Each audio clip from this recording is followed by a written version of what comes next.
Hello, welcome to the channel Why Stories. Enjoy watching. A wealthy and well-off family had come to Bali to indulge themselves in the warm tropical sun and the insanely beautiful ocean water. Not that it was particularly necessary for Antonio, but it was essential for his beautiful wife and their little daughter.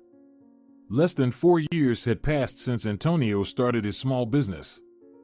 For this, he rented a suitable space, equipped it, adhering to all the necessary standards for this activity, then purchased special licensed machines and started crypto mining. Engaged in this simple business, all the work was literally done by the mining machines. For many people, it still remains a mystery how these so-called workers make money. While some are still considering engaging in something more useful, others cannot dare to start exactly this way of earning money. Antonio was fully promoting his company. Yes, despite the fact that all the main work was done by these computational machines, it was necessary to perform no less other tasks. For example, to recruit personnel who could service the machines, deal with accounting and other documents, as well as think about how to increase their income and scale up. There were many tasks, and all of them were quite serious, but Antonio seemed to be naturally adept at this business. In 2 years, in addition to his first branch, he opened 2 more similar ones, but in other cities of northern regions. Antonio was immensely pleased that he had chosen this path of activity. The sphere of activity was completely new and unfamiliar to a huge number of people eager to occupy themselves with something, so here the main thing was to think well but briefly, and act. In addition to ordinary people who wished to have passive income, large players also came into this sphere of activity, pondering where to invest their dollars and other currency. And here it was already really interesting. Tony, his wife Veronica, called him by the name. "Could you swim with our daughter? I want to sunbathe a bit, so that the tan is as even as possible," she asked him. Usually, they always took a nanny with them, but this time they decided to spend time with their family. Antonio took his 3-year-old daughter and put her on his back. By this time, they were already in the water. Antonio deliberately rented a private beach for his family. The water pleasantly caressed the skin. It was indeed very warm and had an incredibly beautiful emerald color. Real relaxation and color therapy. Antonio looked at his wife, who was standing right in front of him. Veronica raised her hands up, pretending to be a supermodel. She was glad that despite her pregnancy and childbirth, she managed to maintain a gorgeous shape. At every convenient opportunity, she boasted of the attractive curves of her body. Antonio liked that his 30-year-old wife still behaved like a teenager. He loved his wife madly and was grateful to fate for introducing them. Always being in perfect athletic shape, Veronica seemed to treat people around her just as strictly. She was quite a demanding girl. Sometimes even Antonio laughed about it, saying, "Well, how did I deserve such an honor of meeting you, my princess?" Then he enveloped Veronica in his arms and bestowed tender kisses upon her. This was something Veronica truly enjoyed. She genuinely loved her husband. Despite the fact that Antonio had to exert considerable effort to convince her to become his girlfriend first, and then his wife, every day he loved her more and more. He liked her soft facial features and the bold strictness of her character. He considered her pragmatic and thoughtful, perhaps even too much so. But they say we attract similar people to ourselves, so Antonio had something to work on with himself. However, Veronica's sharp mind and Antonio's intuition allowed the latter to bring his firm to a good level of income. Gradually, the family moved from an apartment to a big house. First, one car was bought, then another. As a means of transportation, a yacht appeared too, on which the family loved to relax, as it was Antonio's dream to buy his own yacht. It was small, but everything in it was so conveniently and beautifully done that he didn't see anything better. Veronica ran her hand over her smooth and even skin. Here, on these wonderful islands, the tan turned out to be truly extraordinary. Veronica admired Antonio and her daughter, whom they called Rosalia. That's what her father named her. Veronica didn't mind. She remembered the day when they laid her tiny little baby, wet and swollen, on her chest. At that moment, Antonio was next to her, holding her hand and looking into her face, and his eyes were filled with tears of happiness. How quickly time flies. And now little Kalia is riding on her father's back. She, like him, loves water and is ready to spend hours in it. Antonio taught her to dive underwater and feel relaxed and confident in it. Rosalia grasped everything very quickly.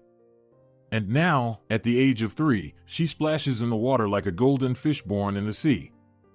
"Mommy, come with us," shouted little Kalia, calling her mom to join them. But Veronica didn't want to wet her hair again unnecessarily. She preferred solitary swimming somewhere nearby with the family. After the water procedures, the family went to an expensive restaurant. It was famous for its interesting design and luxurious cuisine. With a constantly growing income, the family didn't have to worry about money spent. The waiter brought appetizing salads and a plate of seafood prepared in various ways. After a hearty dinner, Veronica decided to stop by the store to pick up a few new outfits. Antonio and Kalia waited for Veronica to finish trying on her new dresses. With her stunning figure, Veronica didn't have to worry about anything not fitting her properly. Any clothing looked incredibly good on her. The next day, Antonio and his daughter went back to the ocean shore. Veronica decided to stay home. She wanted to be alone and rest. Antonio and Kalia, on the contrary, were eager to reunite with the water. Antonio deeply loved his daughter and made sure to give her enough attention. On this sunny hot day, they immersed themselves in the water again.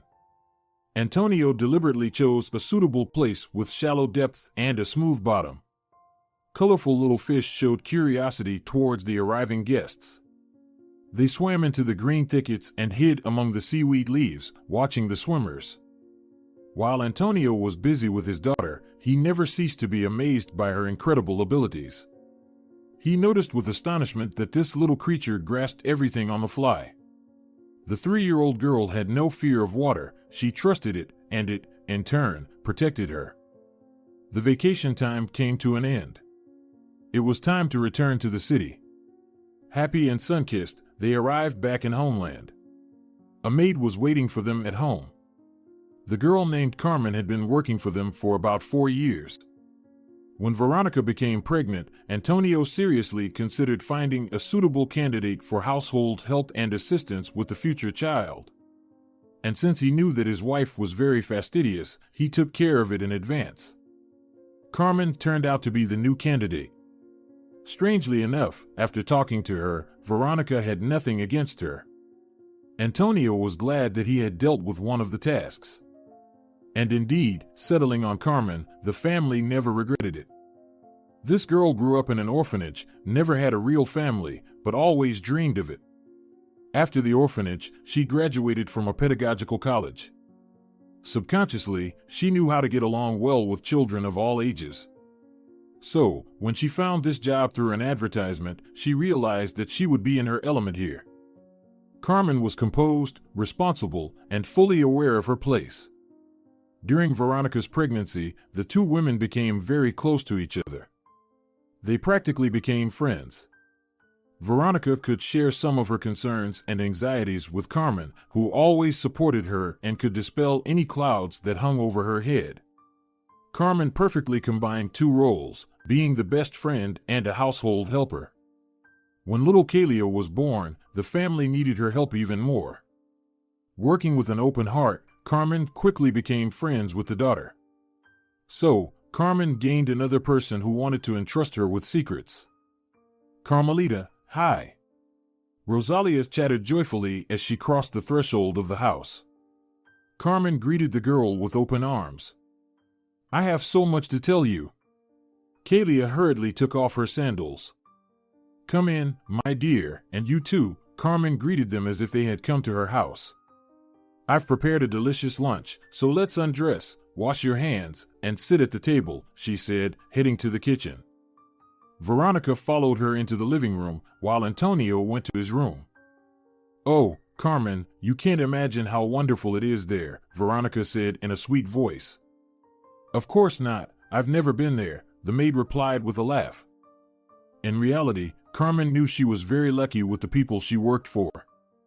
This family was characterized by great kindness and integrity. During her time working for them, she had traveled with them to several countries several times. During the trips, Carmen had to look after little Kalia. Finally, Antonio came down to the living room. He had taken a shower and put on a fresh shirt. Carmen glanced briefly at him. This man was very handsome. With a soft character, he persistently pursued his goals in this world. Carmen knew that Veronica was in good hands and protected. She could only dream that someday God would also give her a good man. Ha, and they didn't even give me a fork. Well, I can manage with my fingers, Antonio said cheerfully. Everyone laughed at his joke. Carmen looked surprised at the table, then got up to fetch another utensil, but the man beat her to it, swiftly approaching the cupboard with dishes. Carmen was standing right there. She was about to get a couple of mugs. Antonio, trying not to hit the maid, decided to move her aside a little. Unexpectedly, Carmen felt his hands on her waist. She opened her mouth in surprise, but tried not to give herself away. Antonio, as if nothing had happened, took out the fork and returned to his seat. Carmen, however, was confused by this unexpected behavior. She tried to quickly dismiss the thoughts from her mind. When lunch was over, Antonio went to the office. There was work to do, checking on the employees and reviewing some documents. But the family wasn't saddened by this. Veronica and Kalia had received so many impressions and emotions that they were ready to go to bed right after lunch. A couple of hours later, Antonio was already home. By that time, his family was asleep. He peeked into the kitchen. As usual, Carmen was tidying up. Seeing Antonio, she offered him a cup of coffee. Antonio was always amazed by the perceptiveness of this girl. He agreed. Usually, Antonio would take his coffee or another drink with him and go to his office or another room, but this time he did differently. Even though Carmen was busy working and folding towels, he sat down next to her at the table. He sat silently, sipping his coffee. Carmen again remembered his accidental touches. She felt how these memories intrusively invaded her mind. She involuntarily glanced at his hands. They were more than beautiful for men's hands. It was understandable since Antonio never did any heavy work. His skin was smooth and even tender. It seemed to Carmen that he even held the mug in a particularly soft way. Lost in her fantasies, she stood still holding the towel. Finally, Antonio noticed. He saw her gaze, which seemed to stick to his hands. "Is something wrong?" he asked the girl. Carmen didn't return to the real world right away. Feeling his gaze on her, she looked up. "Carmen, everything okay?" Antonio asked again. Carmen was at a loss, not knowing what to say. She could only silently gaze into Antonio's eyes. In the next moment, she allowed herself too much, lowering her eyes to his lips. Antonio stood up and approached Carmen. Her heart beat faster, and her face flushed with fire. Antonio leaned slightly towards her and reached out his right hand. The girl, as if enchanted and unmoving, stood in place. It seemed to her that Antonio wanted to touch her, and indeed his palm was very close to her face. But the next moment, he grabbed something with 2 fingers and pulled it out of her hair. "A feather," he said, "almost got into your eye," he said, presenting to her this almost weightless reason for his interest in her. After that, Antonio took his last sip of coffee and left the kitchen. The girl was left alone. She tightly closed her eyes and covered them with her hand. She felt very ashamed and uncomfortable about her so silly and inappropriate behavior. She took deep breaths, trying to calm herself down. Pressing her palm to her face from both sides, she felt its warmth. Yes, Carmen was not indifferent to Antonio. At 20, she had not yet experienced relationships between a man and a woman. Antonio, one could say, was the first to pay her so much attention. She had to admit that she liked Antonio and was attracted to him as a man. He was intelligent, handsome, and good-looking in every way. He knew how to take risks and stop in time. He was restrained and gentle, but at the same time, he knew exactly what he wanted from life. On one of the usual days, Carmen simply realized that she was in love with him. This in no way affected her work or her attitude towards Veronica or Kalia. Carmen continued to impeccably perform her duties. She cooked lunches and took care of the little girl. But at the same time, she didn't stop secretly loving this man. After this incident, she tried not to be alone with Antonio anymore, so as not to tease her imagination. Moreover, she didn't intend to give reason for jealousy to Veronica. Their friendship and trust in her were worth much more than all of this. And pulling herself together, she continued her work. Over time, Antonio decides to expand his firm. 6 months ago, he had already opened a new branch in Northern region, with its predominantly cold climate and short summer, was the perfect place to develop a mining business. Moreover, the electricity costs here were several times lower than in other cities. Now it was neighboring countries' turn. The choice fell right on the capital city's large, developing, with great prospects for the future. Moreover, Antonio had acquaintances here, with whom it was easier to advance in business. His partners were happy to develop in this direction with him. Antonio had just begun to feel out the ground and gather the necessary information for a new start. He decided not to rush, preferring slow and deliberate actions. When he returned to homeland and stopped by his office, his secretary approached him. "Senor Espejo, a very important person has arrived to see you. He has several questions and proposals for you," the young woman in an elegant suit reported. "Yes, Adela, let him in," Antonio replied, looking at his watch. He realized he had another 30 minutes free. Soon a man entered his office, who was clearly over 40. He had a presentable appearance and looked quite solid. The secretary introduced him as the director of a holding company called Interox, which deals with investments. "This is Gonzalo Salas," Adela said, offering a choice of coffee or water with ice. Senor Salas politely declined. Sitting opposite Antonio, he began his conversation. "As I've already been introduced to you, Senor Espejo, I'm involved in investments," he began, lightly rubbing the fingers of his right hand against his palm. Antonio managed to notice 2 large rings on his ring and middle fingers. Despite the gray hair, Senor Salas had a rather stylish haircut. His neatly trimmed beard elongated the oval of his face and made his personality even more intriguing. He was dressed in a dark brown jacket with thin white stripes and matching brown trousers. Senor Salas learned about Antonio's firm from his assistants.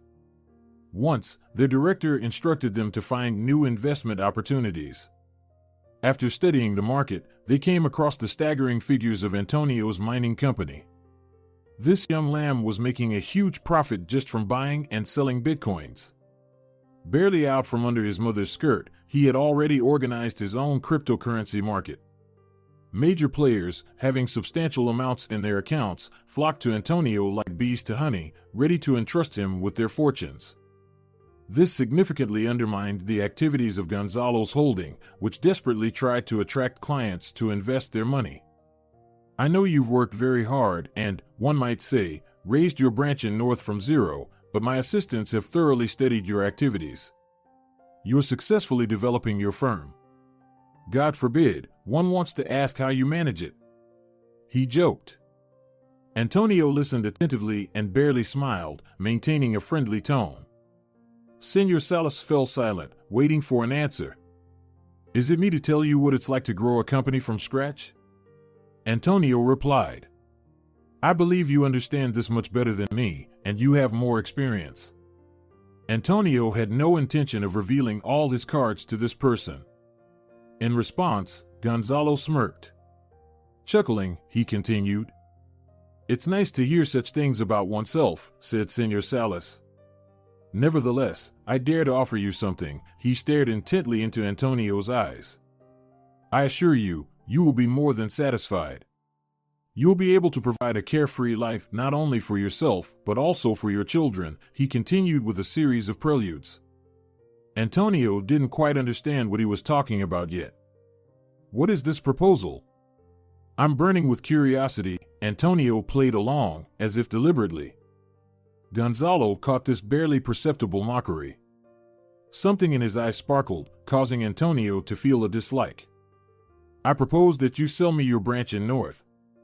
Trust me, I'm capable of paying you in full. I understand perfectly well the sacrifice I'm asking you to make. Senor Salas didn't take his eyes off, as if trying to press on Antonio's unwavering resolve. I understand your desires and aspirations, Antonio replied. Surely, in your position, I would also try my luck by making such an offer. A pause ensued. Senor Salas pierced Antonio with his gaze. But, unfortunately, I have to decline, Antonio said, maintaining his gaze as if resisting pressure. And yet, I think such an offer shouldn't be accepted in just a few minutes, so I suggest you think it over. Give yourself time to reflect and weigh everything carefully, Senor Salas insisted. I'm sure that's the final answer, Antonio added. Maybe some coffee after all? He suddenly suggested, deciding to change the subject. But Senor Salas wasn't in the mood for jokes. Just now he had been put in an awkward position. Never before had he had to yield to some kid. This pathetic and despicable little upstart even had no intention of sharing with him. Tapping his fingers on the table as if drawing attention to himself, Senor Salas bid farewell and left the office. Senor Salas's family, as one could already understand, was quite well off. Having a wife and 2 adult daughters, Gonzalo held not the least position in the city. Like other owners of large companies, he even wielded some influence over the city's economy. He was respected and valued. Often he visited major projects to solve some issues, but lately, with Antonio's company expanding, his popularity inevitably began to decline. This greatly hit his self-esteem. Partners who had once been loyal to him now switched sides. They refused to cooperate with Gonzalo, believing that investing in his projects yielded very little profit. Senor Salas had nothing left to do but accept the situation. He returned home filled with anger. His family immediately sensed this from his abrupt body movements. How dare he, this pathetic kid? Gonzalo asked with hatred in his voice. He's incredibly arrogant and overly confident. He sat on the sofa in the living room and lit his pipe. How did he behave? He didn't even flinch. Not a hair moved. What a cheek! He has no idea who he's dealing with. Gonzalo lit his pipe and puffed on it. Thinks he can just brush me off by rejecting my offer. Fool! He muttered, staring straight ahead. His gaze was slightly clouded, as if he already saw what awaited Antonio. Senor Salas, the maid addressed him. Perhaps you'd like some calming tea? She asked with excessive concern. This only irritated Gonzalo even more. Better pour me some calming wine, he said, and brought the pipe back to his mouth. At that moment, his younger daughter entered the living room. 25-year-old Susanna was incredibly beautiful. She was of short stature with a slender figure. Her black hair and brown eyes made her appearance even more vivid and attractive. Susanna was his favorite. The elder, Eleonora, resembled him more. She had the same nasty character, was persistent and stubborn. She couldn't be argued with. Often, conflicts arose between her and her father because of this. Yes, Eleonora was also very smart. Her calculating nature and coldness helped her in managing the business. However, when she was with the family, she remained just as nagging. She always tried to impose her opinion everywhere and tirelessly argued her point of view. It was different with Susanna. She had a mild character and always listened more than she spoke. But the most pleasant thing about her was that she never contradicted her father. She always supported him and considered him the best and most successful. "Daddy, what's wrong? Are you upset about something?" she asked, sitting down next to him. The servant immediately filled her glass. "Not yet, my joy, but things could get much worse than they are now," her father replied. He continued smoking his pipe and silently stared ahead.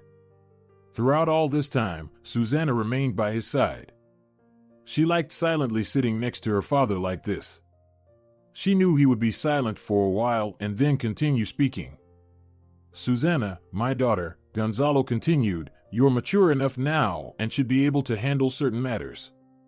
The girl looked at her father with interest.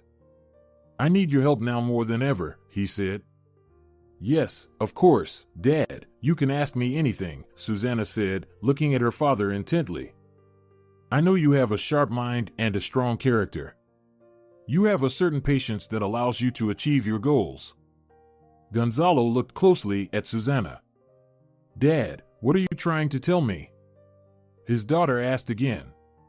And then Gonzalo told his daughter that there was a very interesting and promising company they should befriend. However, the director of this firm was quite clever, so they had to employ their cunning and ingenuity. He also told his daughter that she must by any means become a partner in Antonio's business. "You must become his assistant, his faithful servant. He's just opening a new branch, and he needs support and an experienced specialist. I know you can handle this task. You're attentive, diligent, and responsible." Susanna looked at her father and deep down rejoiced that he had finally entrusted her with a worthy task. Before this, Gonzalo had always shielded his daughter in every possible way. He didn't want her to work too hard or worry about various work-related matters because she was his favorite daughter, and he wanted her to live her life in happiness and harmony. On the other hand, Susanna had always envied her older sister, who from an early age was very independent and freedom-loving. And most of all, she envied how often her father expressed his pride in such a successful daughter. Susanna was left with praise for her peaceful nature. It wasn't enough for her. "Dad, I'll try to do everything as you ask," said Susanna. "You shouldn't try, you should do it," Gonzalo said with a different tone. After that, father and daughter exchanged a clink of glasses and drank wine. After the conversation with her father, Susanna began to think about how she could integrate herself into Antonio's company.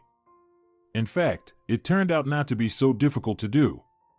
It was enough to open the company's website and click on the vacancies button. Luck immediately smiled upon Susanna. An office manager was needed in one of the company's departments. Let's start small, Susanna thought, rejoicing in a good start. Having prepared properly, Susanna went for an interview. The conversation was with Antonio himself. How strange, the girl thought. Does Antonio really handle even the smallest tasks himself? The girl was dressed in a fairly modest yet provocatively short dress. High heels along with the revealing dress made her legs even longer. The girl had done a good job with her makeup to make her gaze expressive and her lips more sensual. She had to make an impression on Antonio.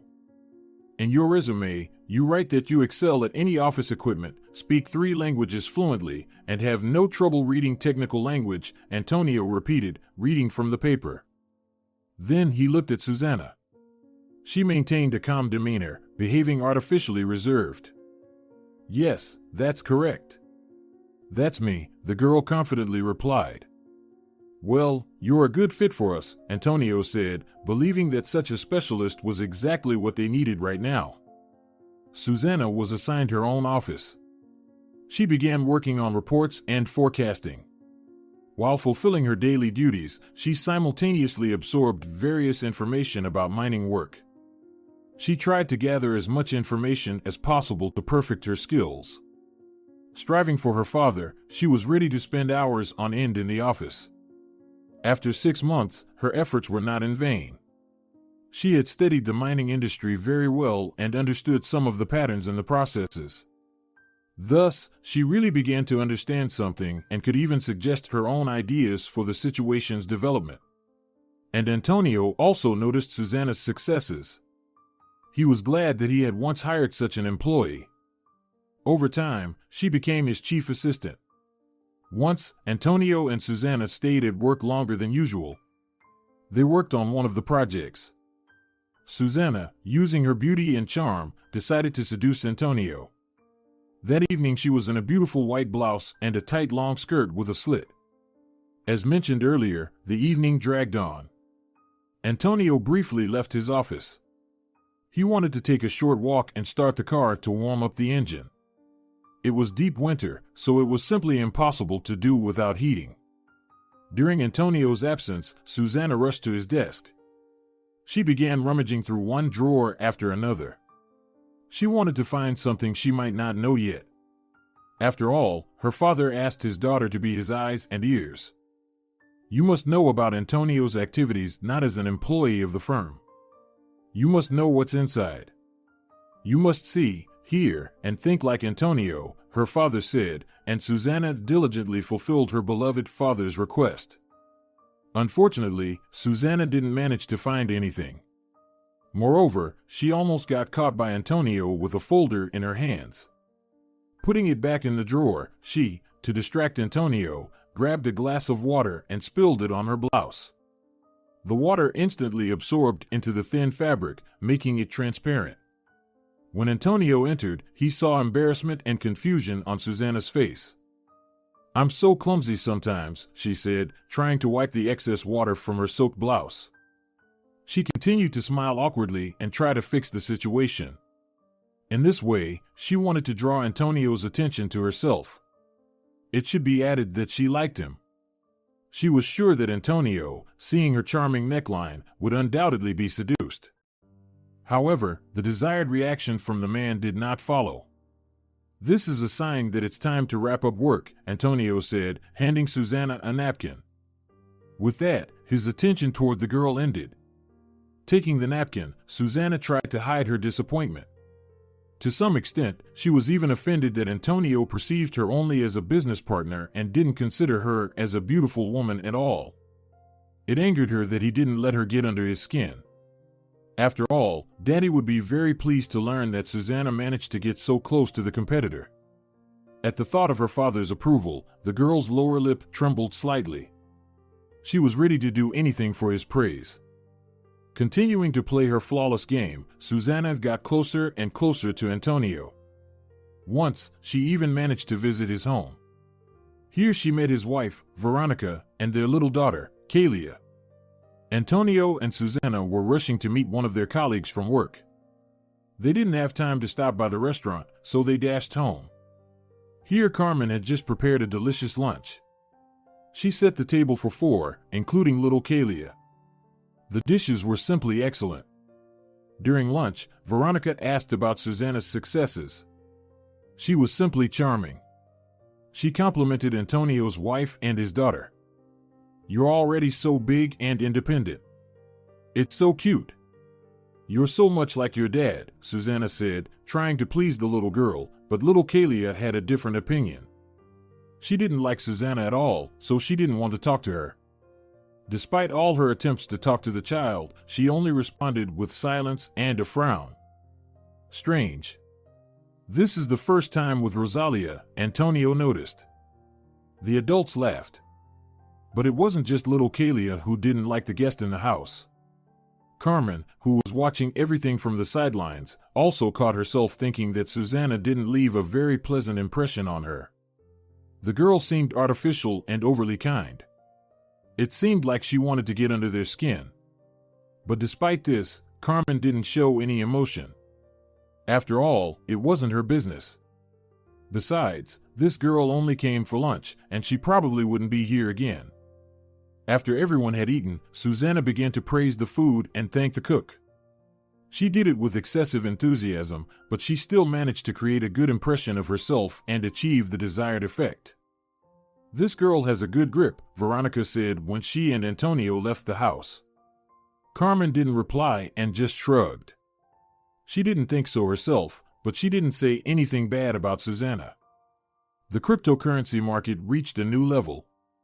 More and more people were getting involved in this sphere. Everyone wanted to have an additional passive income. But as the number of such people grew, Antonio's profits steadily increased. On this occasion, Antonio organized a small party, a restaurant was booked, and top managers of the organization were invited. Among them was Susanna. Antonio still remembered the day she first came to their office. Round tables filled the entire restaurant, good music played. The guests took their seats. As always, a host was invited, who conducted various contests and entertained the guests. Veronica, Antonio's wife, was also at the event. Their daughter Rosalia stayed with Carmen. The party was really interesting. Unexpectedly for Antonio, many of his employees expressed their gratitude to him. They were genuinely glad to be part of this company. "We're up for any challenge," Esteban said cheerfully. Applause followed. "Let's warm up the winter together," another shouted. In response, there was a prolonged "oh." As is known, due to the constant work, mining machines get very hot, and for them, on the contrary, cold is beneficial. Susana sat at the same table with Antonio and his wife. She occasionally glanced at Veronica, assessing her appearance. During their conversation, she had already understood that this woman was quite intelligent and quick-witted. Most likely, she helped her husband in many ways. Surely, Antonio owed her a lot, including what he had achieved so far. Susana immediately understood that this woman was not simple and had a very good intuition. She tried not to show it, although she was choosing the right moment herself. The time came when Antonio was called to the stage to give a speech. He knew this moment would come, so he was prepared in advance. He looked at his wife, as if wanting to share this exciting moment with her. Veronica smiled back at him and said, "You're the best." "Love you," Veronica said. Antonio kissed her in response and playfully glanced at her attractive outfit. The long golden dress with a deep neckline looked simply stunning on her. And the necklace that Antonio had recently given her matched her image perfectly. All eyes were focused on the stage. Antonio, dressed in a beautiful expensive blue suit, began to speak. It was unusual for him to speak in front of such a large audience, but he had to overcome this fear and say the words everyone wanted to hear. "I'm glad to welcome everyone gathered here at our party." There was a loud applause. "We are a real big united team. And, actually, this is priceless. It should be noted that this is the most important thing in any organization. And these words should not sound pompous in any way. We are like a skeleton on which our hot mining world depends." The hall filled with applause again. Susana also listened to Antonio and paid attention to every word he said. He was a magnificent man. Too bad he's already taken, Susana thought to herself. She cast a jealous glance at Veronica. Without taking her eyes off the stage, Veronica listened to her husband. Yes, she's lucky with him, Susana thought again. She had to admit that Veronica, despite being a mother and much older than her, looked incredibly beautiful. Antonio said his last sentence and raised his glass. Everyone present supported him. After the toast, the party continued. Antonio and Veronica returned home around 3 in the morning. They were noticeably tired and wanted to get to bed as soon as possible. Veronica fell asleep as soon as she touched the pillow. Antonio, on the other hand, couldn't get rid of the extra thoughts in his head and couldn't fall asleep. He thought about the future of the company, about development, and about future plans. Finally, he drifted off to sleep. He dreamt of his wife. Veronica was so beautiful and ethereal. She smiled at him sweetly and told him she loved him. Her face was radiant with an incredible golden light. In this dream, she seemed somehow unreal to him. She reached out her hands to him. Antonio wanted to take her hands, but for some reason, it never happened. Antonio woke up again. The pre-dawn hints were just beginning to appear in the black sky. Antonio wanted to go back to sleep, but he couldn't. He sat on the edge of the bed. Turning his head, he looked at Veronica. She was sleeping in the same position as she had laid down in the night. Antonio was very glad that he and Veronica had met. This was the woman he wanted to spend the rest of his days with. A slight smile touched his lips. He reached out and gently ran his hand over his wife's shoulder. A strange feeling from the touch lingered on his fingers, as if someone's voice had spoken to Antonio, and without much thought, he grasped his wife's wrist. A few seconds later, he was horrified to discover that she had no pulse. Antonio called an ambulance. The emergency medical team arrived and confirmed his suspicions. His wife had died of cardiac arrest. Fear and horror froze in Antonio's eyes. He couldn't understand why God punished him like this. But no matter how much he wanted to change everything, you couldn't argue with fate. The ambulance doctors tried to find out if Veronica had taken any medication or pills. They suggested that perhaps some medications were incompatible with alcohol. But Antonio had a hard time accepting their assumption. Veronica had always been very vigilant and strictly monitored the health of not only herself but also all family members. Conducting a series of analyses for examination, doctors finally referred to Veronica's death as resulting from the incompatibility of medications with alcohol. Antonio plunged into sadness and despair. This tragedy hung over him like a black veil. He didn't want to develop anything further or make plans for the future. It seemed like the meaning of his life was lost. One day, Antonio sat on the couch, filling himself with alcoholic drinks. After his wife's death, insomnia became his faithful companion. He could sit alone in the living room for a long time. Time after time, he filled his glass with strong drinks, but, strangely, he didn't get drunk and sleep never came to him. Fortunately, all this time, Carmen was by his side. She helped Antonio take care of his daughter. Carmen tried to gently explain to the girl the loss of her mother, and it seemed she succeeded. But with Antonio, everything was much more difficult. She saw how he struggled and suffered, but she couldn't help him. Fairy tales that could be told to a little child no longer worked on an adult. "Señor Espejo, you need to pull yourself together," Carmen said quietly. After Veronica's death, Carmen stopped going home. She was afraid to leave Rosalia alone. Antonio, in such a state, simply couldn't control his actions and take care of his daughter. "Do you hear me?" The maid addressed him. Antonio remained silent. "This can't go on forever," she said sternly. Then, softening a little, she added, "You need to keep living. Veronica wouldn't have liked how you're treating your daughter now. She needs her father. Especially since you and she have a very close and trusting relationship." There was silence. Carmen had nothing more to say. She couldn't constantly reprimand Antonio for his behavior.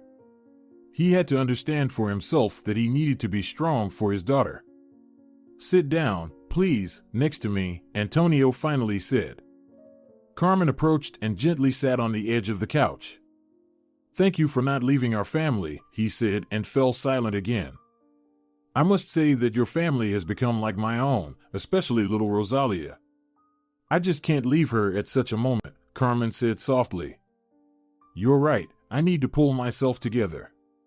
"I will try to do that," Antonio said and looked into the girl's eyes.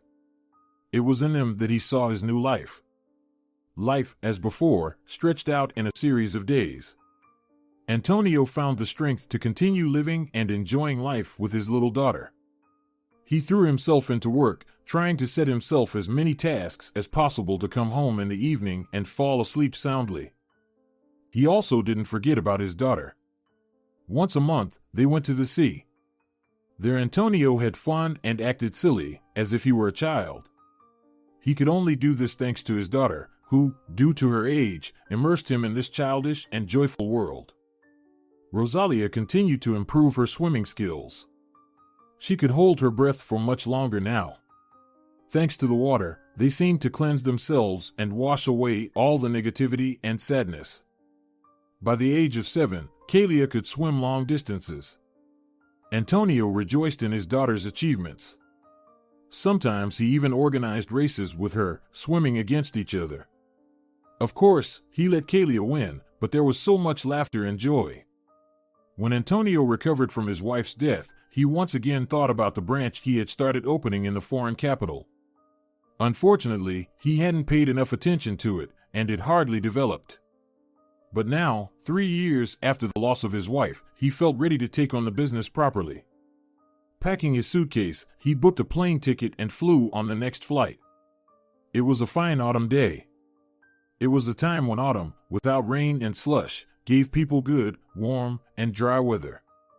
This short business trip already promised to be successful, so Antonio momentarily forgot about household chores. Meanwhile, Carmen woke up from a deep sleep. Opening her eyes, the first thing she felt was a terrible headache. The woman managed to lift her head from the pillow. She tried to remember the recent events in her life, but she did very poorly. More precisely, she couldn't remember anything. And only the piercing pain told her that she was no longer asleep. She couldn't even figure out what time it was or what day it was. Carmen looked around and immediately realized that she was in the hospital. Staggering, Carmen reached the door, then walked to the nurse's station. A young woman in a turquoise cotton suit, seeing the girl, immediately led her back to the ward. Already on the way, she informed the patient that she had been unconscious for 2 days. Carmen sank into even greater confusion. Soon she was visited by a doctor accompanied by another nurse. Carmen looked at them questioningly but received no answer. "You were pulled out of the pool just in time," the doctor finally spoke, an elderly man with very sympathetic eyes. "You swallowed water.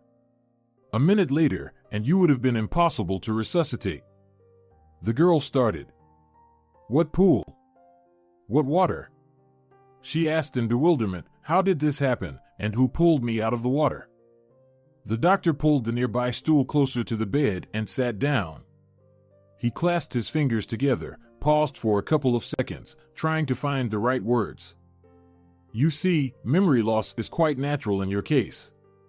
Clinical death always causes some changes in the brain, but fortunately, they are often reversible with proper treatment. You were pulled out of the water by a pool cleaner who came to your employer's premises exactly on schedule. It was as if God kissed you. Everything coincided so well." The man suddenly coughed into his fist, took a handkerchief from his shirt pocket, and hastily wiped his forehead with it, or rather, fortunately for you.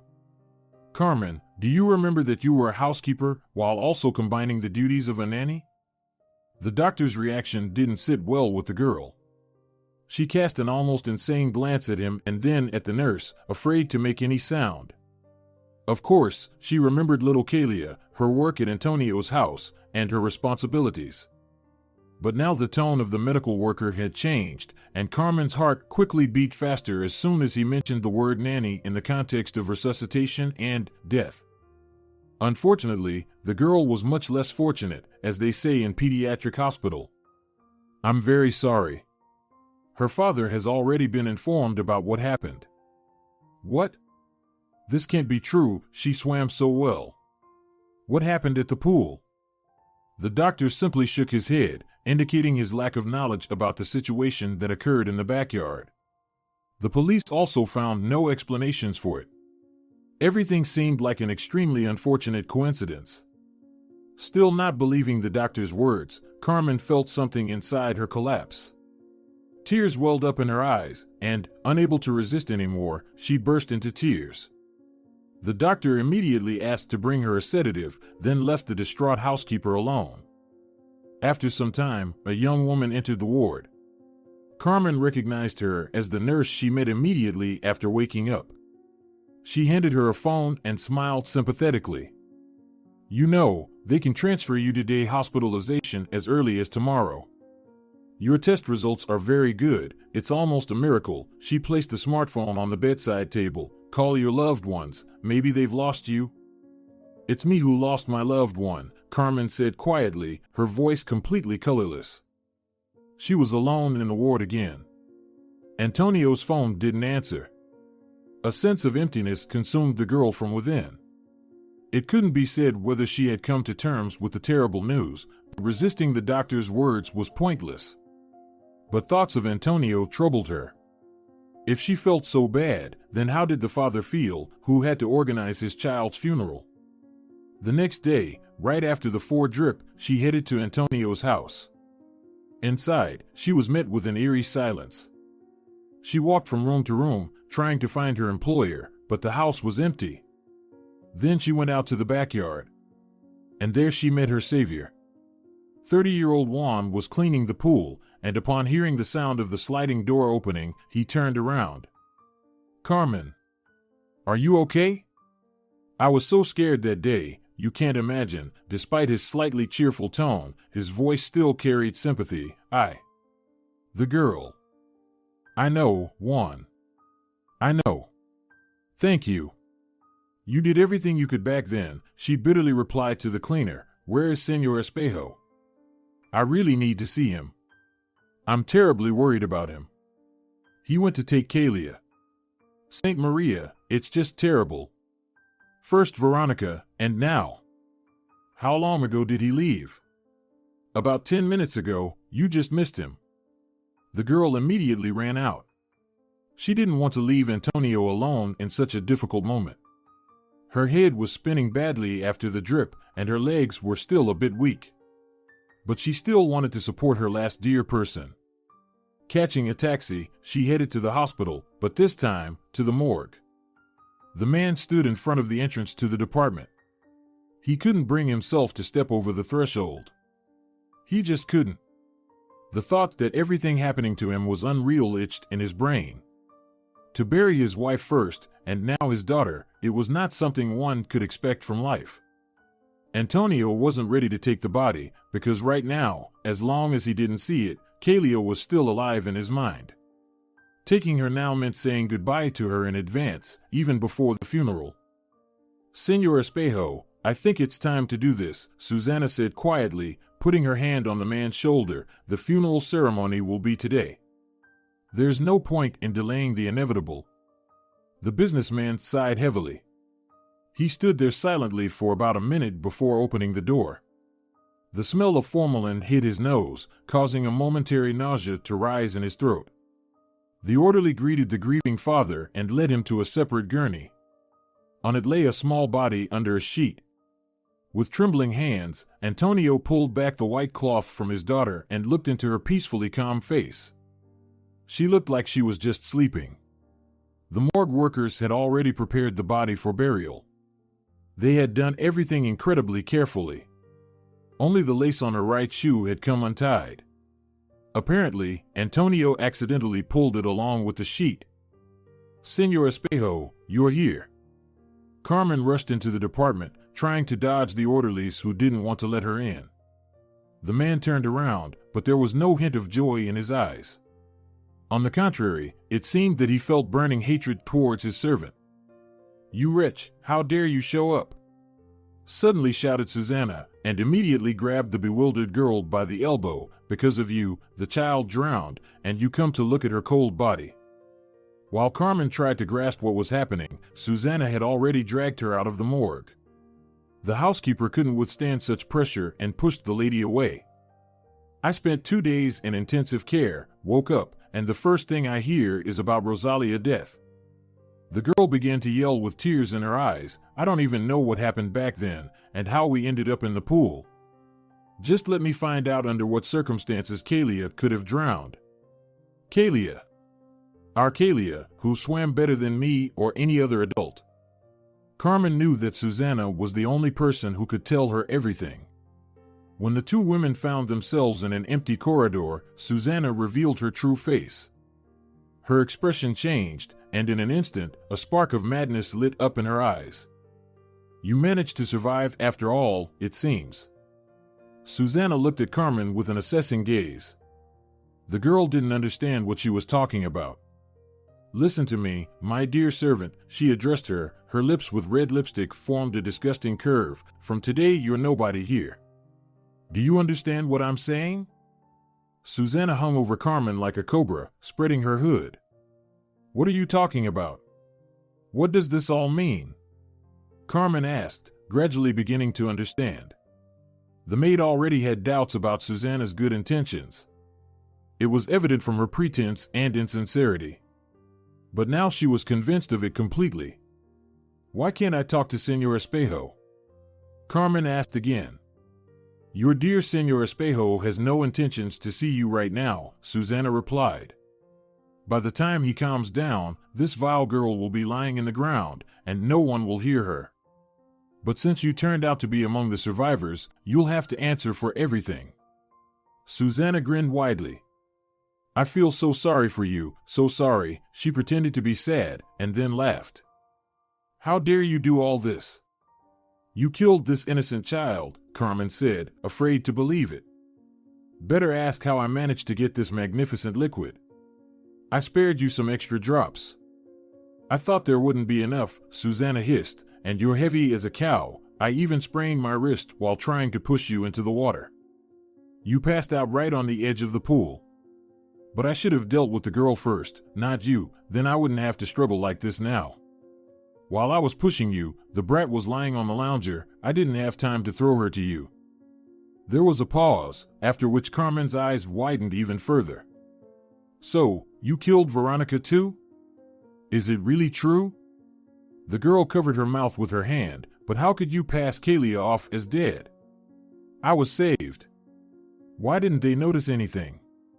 Carmen figured it all out, and it made her feel even worse. You're really so naive, Susanna sighed. Money can force doctors to make anyone dead, just not in the literal sense. I hope prison will at least teach you some sense. Antonio hasn't filed a complaint against you yet. Everything happened very quickly. He only returned from his business trip this morning. And it all happened because of Juan, whose existence Gonzalo's daughter simply didn't know about. His intervention wiped out the entire initial plan, according to which Antonio was supposed to accidentally find Carmelita and Kalia unconscious in the pool upon returning from his business trip.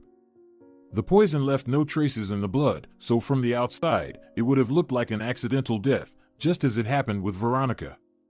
Convulsions, panic, any minor cause, that's why they both drowned. But then the pool cleaner showed up, and she had to back off. She had to improvise.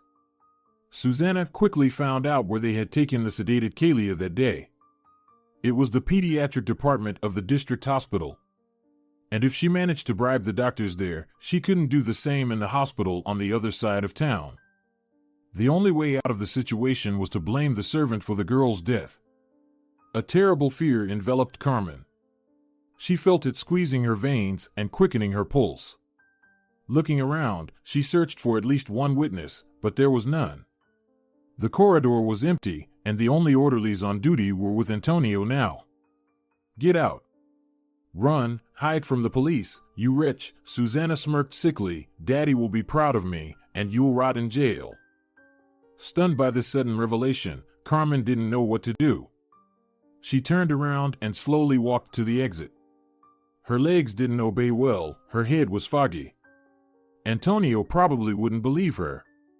After all, this snake arranged everything in such a way that the servant indeed looked guilty. Susanna, wearing the role of a mourner, continued the charade. She approached Antonio again, leaned her forehead against his shoulder, and even managed to theatrically shed a tear. It all happened so fast, so suddenly. We didn't have time to understand anything, Susanna said, making up every word on the fly. Antonio patiently waited for her to speak. Essentially, there was no rush anymore. His daughter, his little girl, had fallen into a deep sleep forever. They were swimming in the pool with Carmen, and everything was calm, and there was no hint of trouble, Susanna said, wiping her tears with a handkerchief. He knew his daughter was an excellent swimmer. The absurdity of it all made his forehead even more wrinkled. But he didn't argue with the death certificate and the police's assumptions. He didn't have the strength for that. The girl choked with water, and we didn't have time to save her, unfortunately. Forgive us, she said, continuing to feign mourning. Antonio found it hard to believe what Susanna had just told him. He knew his daughter swam perfectly well and certainly couldn't drown in her own pool. But, as it's known, death has its own plans in this regard. Antonio stood in front of his daughter. She didn't look dead at all. The father wiped his tears and looked at her again. His attention was drawn to the lace that had come undone on her shoe. He approached and tied it with a firm knot, as he did as caring father when his little girl was still alive. Having dealt with the shoelace, Antonio placed his hands on her shins. For the first few seconds, he continued to feel warmth in his palms, and then he realized that the warmth was coming from a living person. His daughter was alive. She's alive, the father uttered, but it seemed like no one heard him. Susanna pretended not to hear. Antonio, without saying a word, touched his daughter's neck and felt a faint pulse. Susanna watched all this and couldn't understand what was going on.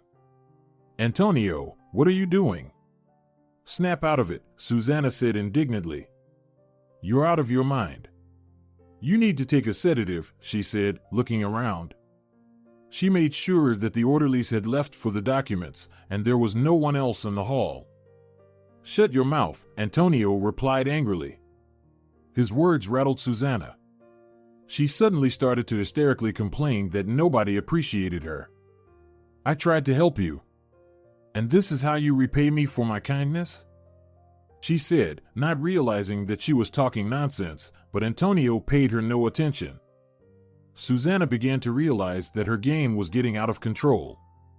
So she decided to play differently. She raised the sheet and covered Kalia, then brought a glass of water from the nearest cooler. Antonio gave her a cold look and told her she could drink the water herself.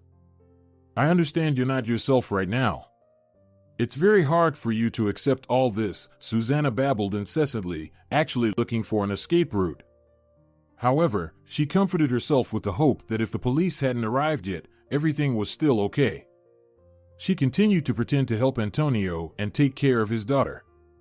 "Don't go near her, not even a step," Antonio ordered her in a commanding tone. Meanwhile, Carmen remained outside. She couldn't let everything go unpunished. This lunatic first killed Antonio's wife, and now his daughter. The entrance door opened. Susanna peeked out and measured the maid with a cold, almost annihilating gaze, then stepped back from the passage, silently inviting the girl to enter, and then returned to the morgue where Antonio and his daughter were. She knew Carmen would come to them. When the maid appeared before Antonio, Susanna hastened to accuse her of the girl's death. "Señor Espejo, forgive me," Carmen said, deeply regretting what had happened. "I didn't want to tell you this to avoid upsetting you again," Susanna suddenly began, "but I saw the maid give the girl poison to drink," she shouted. "That's not true," Carmen objected. "How dare you brazenly deceive us all?" "I have your fingerprints on the glass," Susanna tried to salvage the situation with her last strength. "Shut your mouth. You're a lying snake," Antonio yelled at her. His words made Susanna pull herself together and sober up a bit. Realizing that everything was going downhill, Susanna decided to take the company's documents and flee. This lady had prepared them for herself in advance. At the cries, one of the orderlies rushed into the hall.